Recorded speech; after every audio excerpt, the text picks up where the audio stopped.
Jadi kita ini punya narasi yang hebat sekali betul dengan izin Allah SWT. Tentu kita adalah orang yang pastinya punya kekurangan, kelemahan, kesalahan, ya. Tapi disitulah bumbu untuk para pemimpi. Jadi pemimpi itu memang perlu gedebak-gedebuk. Misalkan kita mimpi bayarin kontrakan, jadi punya sendiri, malah diusir. Tapi kalau kita menerima pengusiran, itu tanda-tanda impian itu tercapai. Asal konsisten dengan mimpinya. Do not cancel your dream. Jangan kita canceling the words. Jangan kita cancel gitu.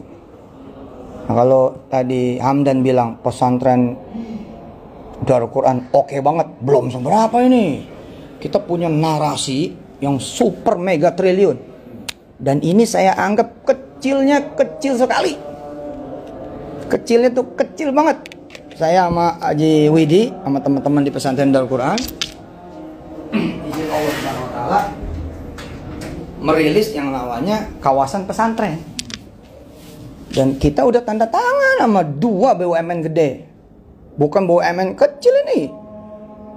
2 BUMN gede. Nilainya juga super triliun. Yang satu 8 triliun, yang satu 80 triliun. Tanda tangan payungnya.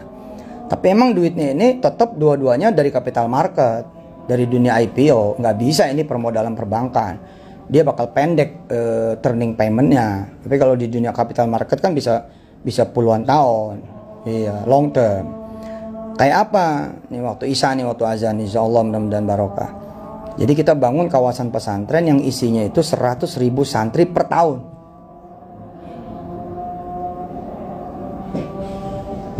...11 November 2020 saya dipanggil sama Pak Jokowi. Beneran itu, kan nyampe ke beliau. Beneran Pak. Dari mana muridnya 100.000 santri? Ya kalau muridnya dari Darul Quran semua, saya dimusuhin orang Pak. Ini kayak marketplace pesantren. Ini kayak food court. Ya food court kan, kita bikin food court dari A sampai Z, lalu orang datang tinggal bawa celana kolor. Dagang udah kita siapin sampai ke panci, penggorengan, sendok, garpu, apa segala. Lalu kemudian tidak ada uang muka, tidak ada angsuran, yang ada adalah revenue sharing. Nah, nanti apa yang Teguh sama Adit akan lakukan besok itu seperti petasan. Kita udah punya petasan, itu tinggal dibakar doang. Habis itu boom. Nah, bagaimana bensin kan penting. Mau jalan kemana bensin enggak ada. Nah, jadi 100.000 itu coming dari berapa pesantren? Kalau 100.000 itu datang dari 100 pesantren, maka rata-rata pesantren cuma 1.000 murid. Nah, kalau 200, 500. Gitu kan? Kalau 400, 2,5 bos. Jadi kita bikinlah kota baru, ya, kota mandiri yang isinya pesantren yang ada di depan. Jadi pendidikan ini bukan second layer, third layer, tapi first layer. First layernya adalah pendidikan. Apapun makhluknya itu. Baru kedua ketiganya ada waterboom, ada guest houses, ada wisma, ada hotels, ada ekosistem dari tourism, ya, ekoturism dan lain sebagainya. Nah, narasi ini besok ini gede banget Pak. Demi Allah gede banget. Misalkan dari sisi daya serap pekerja, 100.000 1 tahun. Nah, dibagi 30, itu kita udah butuh 3.000 kelas. 3.000 dormitory. Iya kan? Iya. Kalau dibagi per 1.000, kita perlu 10 food court segede-gedenya tuh. Perlu stadion, perlu pedestrian, perlu pejalan sepeda dan lain sebagainya. Yang daya serap tenaga kerja sampai on nanti mungkin bisa 10.000 tenaga kerja. Dan ini tenaga kerja nggak bakal putus sampai 15 tahun yang akan datang. Kan SMP 3 tahun, SMA 3 tahun, kuliah 4 tahun. Nah kalau kita tarik mundur dari SD 6 tahun, ya berarti itu sampai 20 tahun. Apa yang terjadi dengan 100.000 itu? Recurring, bos. 100.000 itu SPP, dormitory, makan, jajan, transportasi orang tua, dan lain sebagainya. Let's say lah kalau 1 juta aja sebulan, dan nggak mungkin 1 juta. Bisa 2 juta, bisa 3 juta. Itu berarti 300 miliar a month. Sebulan. Ayo. On mind tuh. Nah kalau nanti udah berjalan SMP, SMA, dan kuliah 10 tahun, berarti kan nih makhluk yang ada di dalamnya 1,5 juta orang. Itu pilkada sendiri di situ langsung menang itu. Nah kalau udah 1 juta aja, kan 3 T sebulan. Nah narasi IPO-nya gimana? 3 triliun kali 12 kali 10 tahun. Berhenti sampai di situ? Enggak, bos. Kali 100 kota. Gampang nggak? Saya bilang ini gampang. Kecuali orang pindah harus bayar uang muka. Ini nggak ada uang muka. Assalamualaikum Pak Kepala Sekolah. Assalamualaikum Pak Ketua Yayasan. Assalamualaikum Pak Kiai. Assalamualaikum Pak Pendeta. Kalau dia pendeta punya sekolahan Kristen. Kalau dia Buddha punya sekolahan Buddha. Kalau dia Hindu punya sekolahan Hindu, ya pindah. Gue profit buat lo pada. Nggak perlu DP, nggak perlu uang muka, ya, dan nggak perlu angsuran. Terus kita dapat dari apa? Revenue sharing.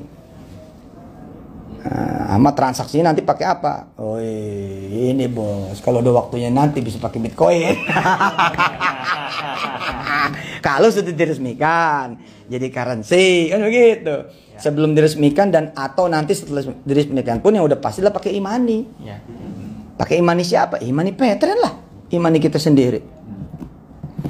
Dan ini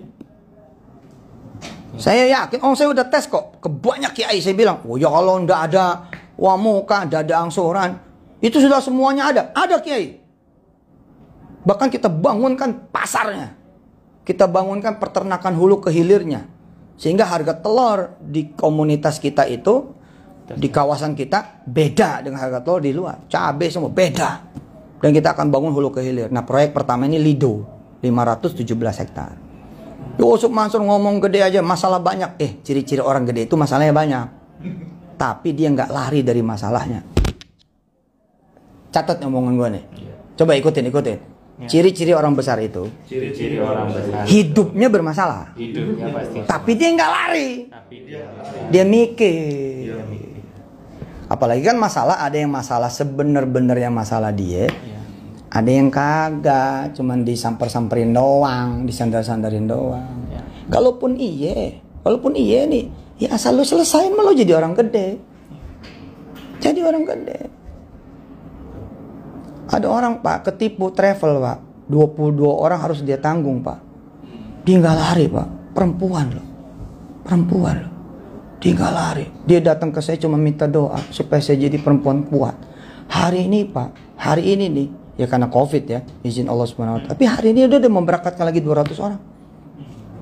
Dan tahun sebelum COVID udah menguasai kabupaten-kabupaten. Jadi dia datanglah kepada 22 orang itu. Maaf ya, saya juga nggak tahu kalau dibawa kabur sama first travel. Siapa yang bakal tahu? Tapi karena dia yang ngajak, dia kena. Dan gagahnya 22 orang ini dia bilang, 22 orang ini saya tanggung.